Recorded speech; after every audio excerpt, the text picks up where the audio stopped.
All right, what's your thoughts? I just wanted to quickly say that y'all are saying a lot when it comes to, listen, this is homecoming. Let me just quick with it. Get off Simone's head, okay? That's my girl. Stay off my girl Simone's head. Listen, I feel like the reason why she was so like, is because she really just realized she had a whole thing. She just had this revelation last episode, that her friendship is not as much as a friendship that she thought it was. So now that she's seeing all these phone calls, she's like, that's a little strange. And it was something that wasn't happening before now. This is a recent development too. So cut her some slack. None of y'all haven't forgiven her for lying to Jordan about that baby. And I see it all on Twitter. And y'all need to just say that. Y'all be coming too hard on my girl Simone. And let's not get into the colorism of it all, okay? Anyway, like I said, not too much. But I trust Simone to, be faithful and clear to Jordan. But the thing I didn't like, she didn't explain detail by detail the dance situation. Like, we were swaying and hey, we looked up and maybe there was a moment where I thought, they were swaying. And maybe there was a moment where I thought we might kiss or something. I don't know. I feel like she really needed to just lay it all on the line, and she kind of was hesitant. She held a couple things back. So y'all can say that, but a lot of this, she's so flip-floppy, she's so wish-washy. Not too much on her. I'm gonna just say it again.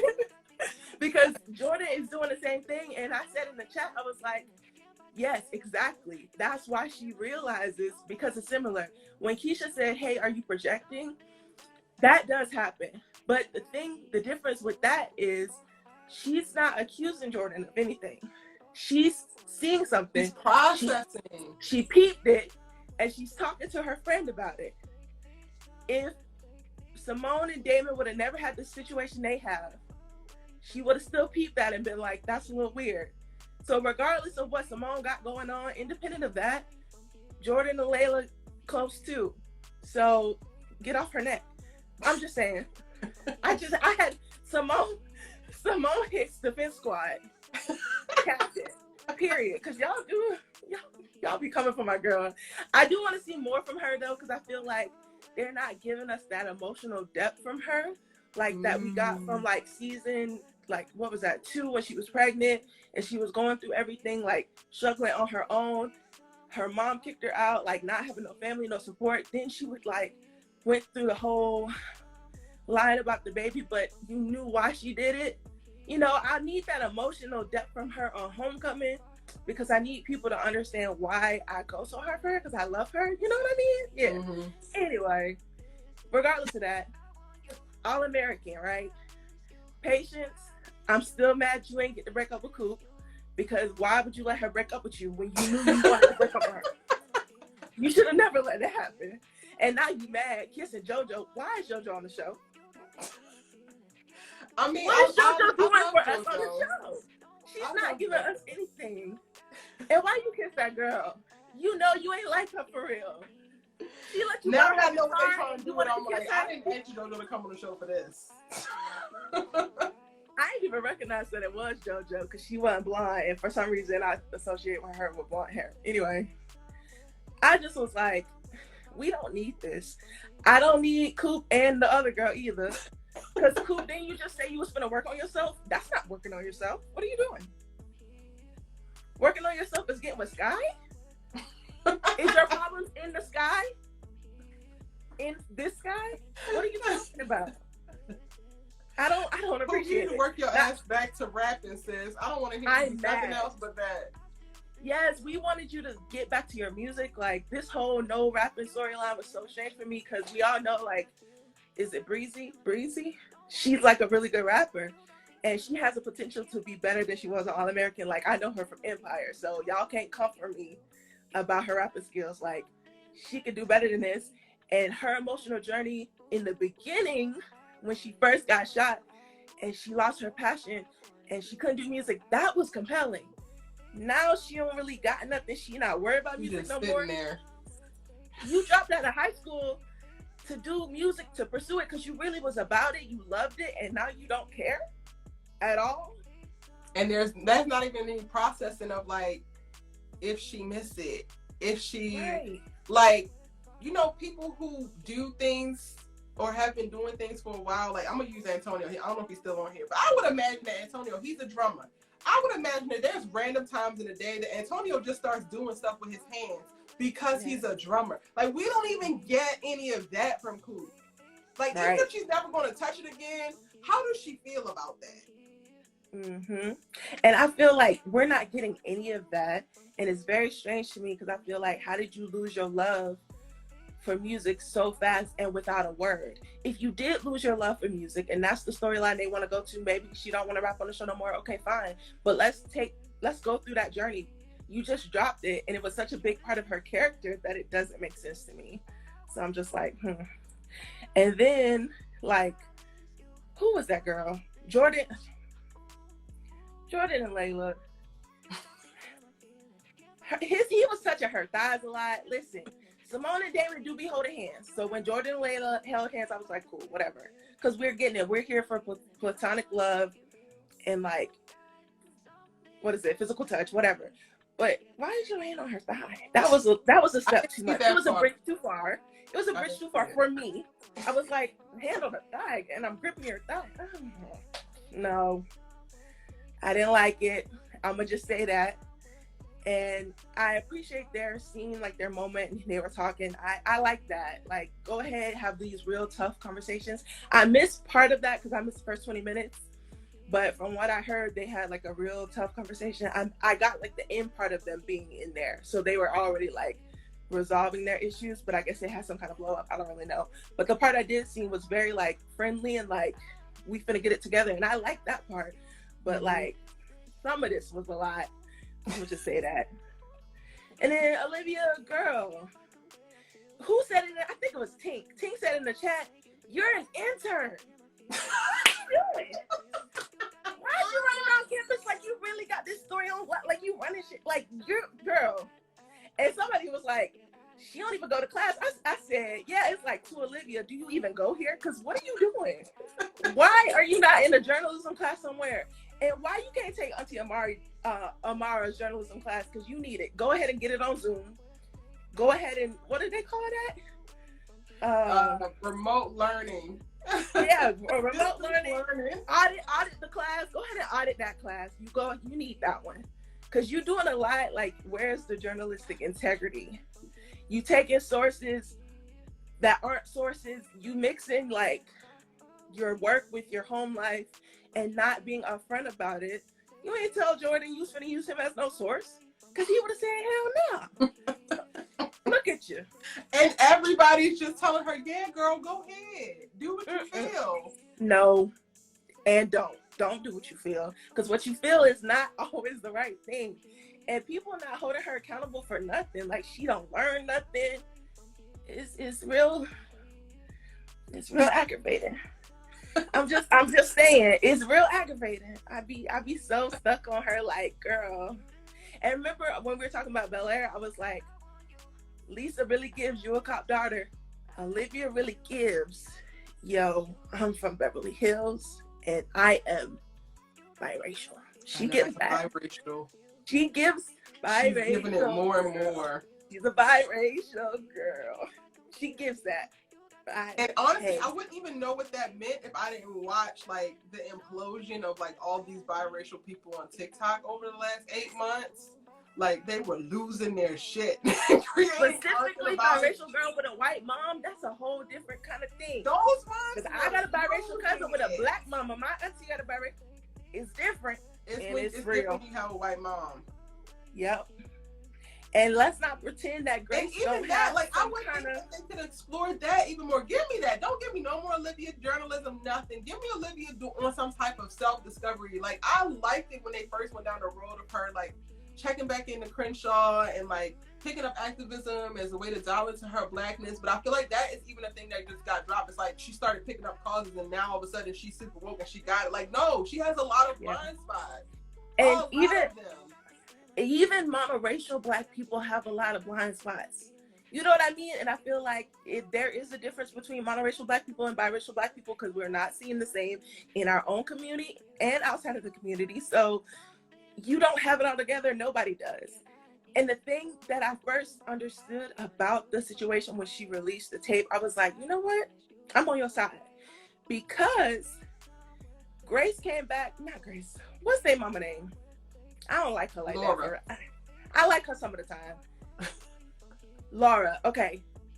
When Laura came back and said, you released this tape, but I was working on it from the inside, I said to myself, but the reason why she did this is because you didn't talk about what you were doing specifically for the Black community, and your own daughter did not trust you to be that ally for the Black community.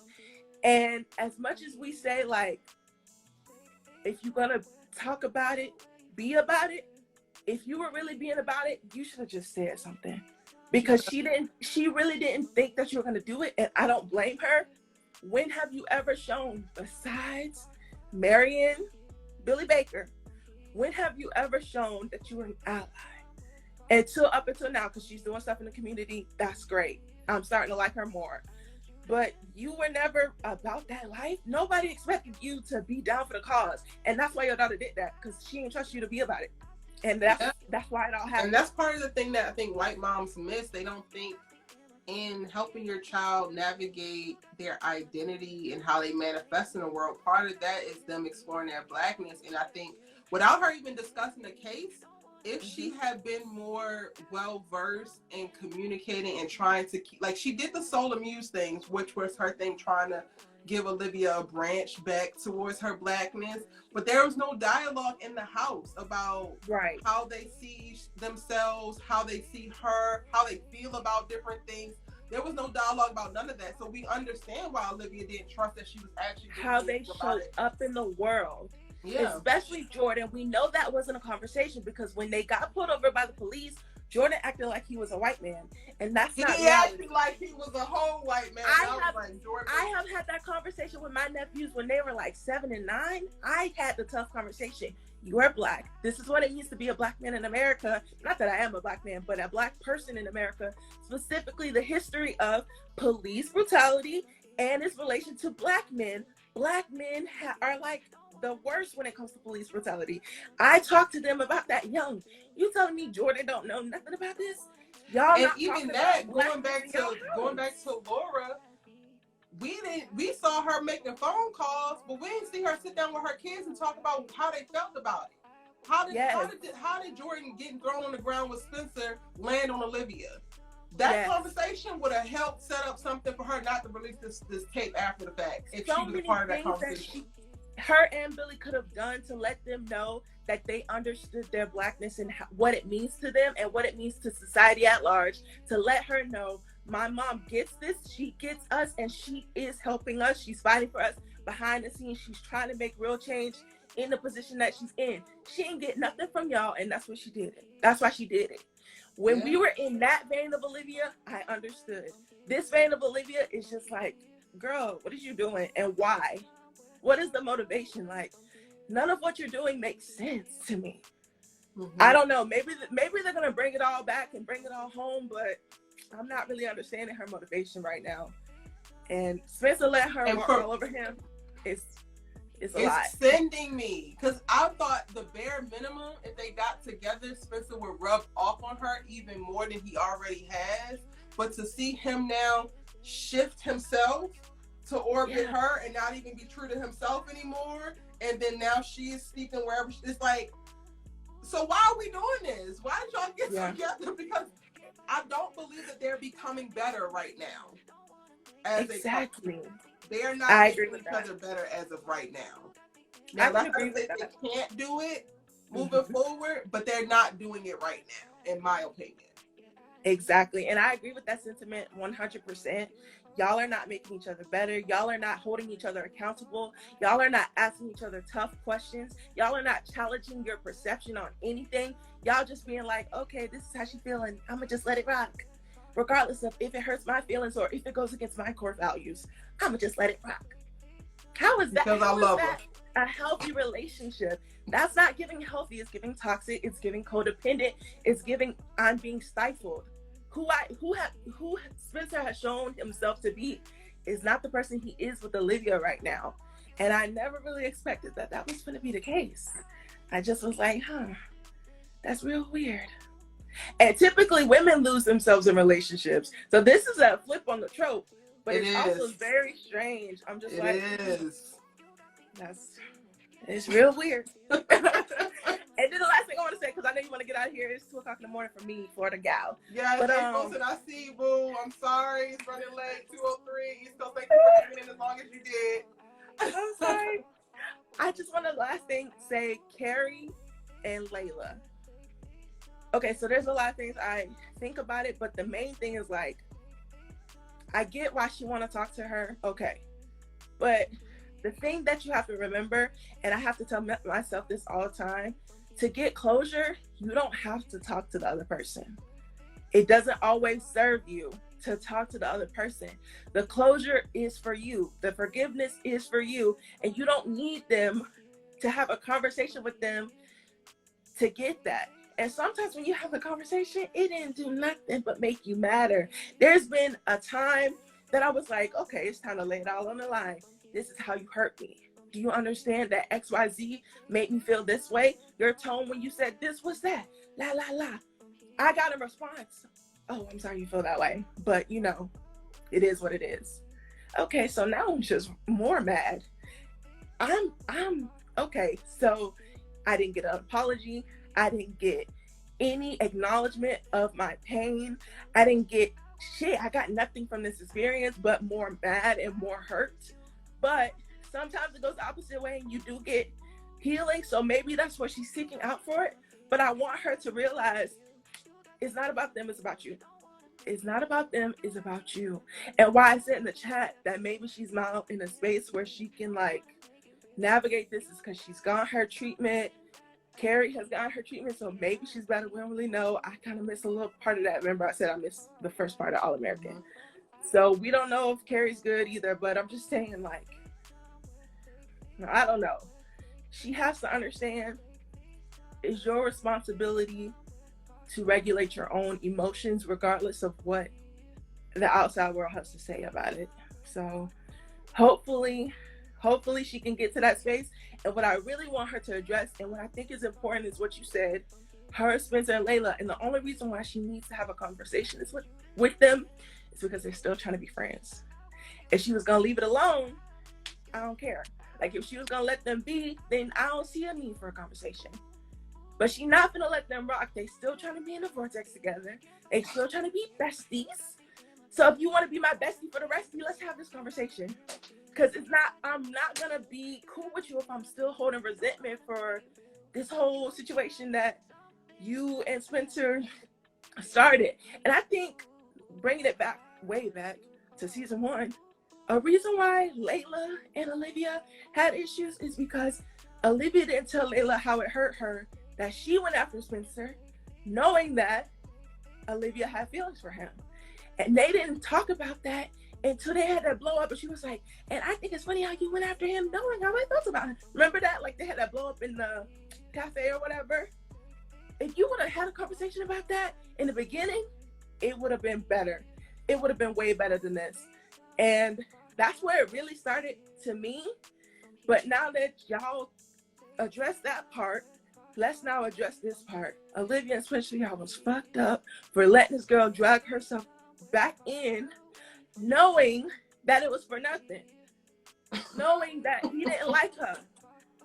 Girl, you understand that you just made out with him and let her get back together with him without saying a word? Cat got your tongue, mom's your uncle. What is it? You didn't say nothing. I would have been so pissed, like, girl, you knew nothing to your best friend. Why would you do that? It's like your friends who try to set you up with a dude that they know is in love with them. Girl, what are you doing? You know that man like you. Ain't no way. Ain't no way. I would have been so pissed off. And Layla has been so, like, buttoned up about it and reserved. So the least y'all owe her is a conversation. And a conversation, an apology, an acknowledgement that you hurt her feelings, and let's really work towards this friendship. Like you said, her and Spencer haven't even talked. Y'all ain't friends for real. You don't ever talk to your friends that you see every day. It's not like y'all don't live together and he don't be at the house every day. He was just putting away dishes at the place that he be at the house every day up Olivia ass. You see them in your face every day. Y'all trying to be friends? Y'all are not friends. And you and Olivia barely frenemies. Y'all skirting on the line. Get it together. You can't live in a house and not really be cool with them. And if I was Olivia, I would let her live in my house. And she ain't really cool with me. Y'all not recognizing that. That's strange. I don't understand that. I think Olivia really thinks that it's over. It's not. Because Olivia does not get held accountable, so she's never expecting to be held accountable. I need somebody to check her one good time. Listen, I know y'all are Olivia fans. I don't care. Check her one good time. And if who is it? Davita? Is that my brown skin girl? Davita? Yes. If Davita do it, even better. I'm just saying. I need somebody to check her. Far away. I need Spencer to do it for real. Let me be honest. Spencer need to check her and stay on the checklist. Don't back out. Don't get scared. Check her and stick by it. But yes. Anyway, that's all I had to say. I'm out of here. Thank you so much. I appreciate you taking the body off and sharing your wisdom. I'm sorry. I love you. Bye.